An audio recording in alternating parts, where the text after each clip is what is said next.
ఓరుగల్లుపై వరాల జల్లు కురిపించారు సీఎం రేవంత్. తెలంగాణలో రెండో అతిపెద్ద నగరమైన వరంగల్కి మరిన్ని హంగులు అద్దుతామని చెబుతున్నారు. ఇదే సమయంలో ఫిరాయింపుల అంశంపై కూడా పెద్ద యుద్ధం నడుస్తోంది.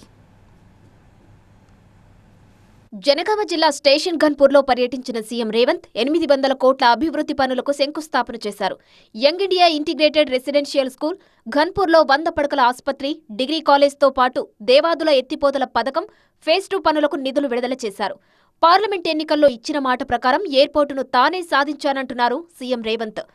కడియం కావ్య గారిని గెలిపించండి, మీ వరంగల్కు ఎయిర్పోర్టు తీసుకొస్తానని ఆ రోజు మాట చెప్పిన ఈనాడు ఈ వరంగల్కి ఎయిర్పోర్టును సాధించి మీ ముందు నిలబడ్డా. హైదరాబాద్కు పోటీగా వరంగల్ను తయారు చేయాలనేదే ప్రభుత్వ లక్ష్యం. ఓరుగల్లులో ఏమేం పనులు చేయబోతున్నారు, ఎంత ఖర్చవుతుందనేది వివరించారు. వరంగల్ నగరానికి 6,500 కోట్ల రూపాయలు మంజూరు చేసి ఈ వరంగల్ నగరాన్ని హైదరాబాదు నగరంతో పోటీ పడే విధంగా వరంగల్ని అభివృద్ధి చేయాలని ఈరోజు సీఎం రేవంత్ టూర్ నేపథ్యంలో ఫిరాయింపుల అంశాన్ని లేవనెత్తుతోంది బీఆర్ఎస్. కడియం శ్రీహరితో రాజీనామా చేయించి మళ్లీ ఎన్నికల్లో నిలబెట్టాలని డిమాండ్ చేశారు. ఇవాళ అందరికంటే ముందుగా పార్టీ ఫిరాయించింది కడియం శ్రీహరి. మరి మీరిద్దరు ప్రజలకు ఏం సమాధానం చెప్తారో అక్కడి నుంచి చెప్పాలా.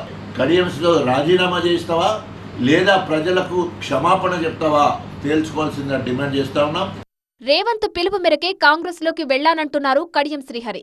నియోజకవర్గంలో 800 కోట్ల అభివృద్ధి పనులకు శంకుస్థాపన జరిగిందంటే అదే కారణమంటున్నారు. శ్రీ రేవంత్ రెడ్డి గారు, అన్నా మీలాంటి వాళ్ళు కాంగ్రెస్ పార్టీలో ఉంటే బాగుంటుంది, మీరు కాంగ్రెస్ పార్టీలోకి రండి, మీ అనుభవం అవసరమంటే వారితో నాకున్న స్నేహం, వారితో నాకున్న సన్నిహిత్యం, వారిపైన నాకున్న నమ్మకంతో నేను కాంగ్రెస్ పార్టీలో చేరడం జరిగింది. రేపో ఎల్లుండో జరిగే ఎన్నికలు వస్తాయని కాదు, స్టేషన్ ఘన్పూర్ నియోజకవర్గంతో పాటు వరంగల్ను అభివృద్ధి చేయాలనే సంకల్పంతోనే ఈ పనులకు శ్రీకారం చుట్టామంటున్నారు సీఎం రేవంత్.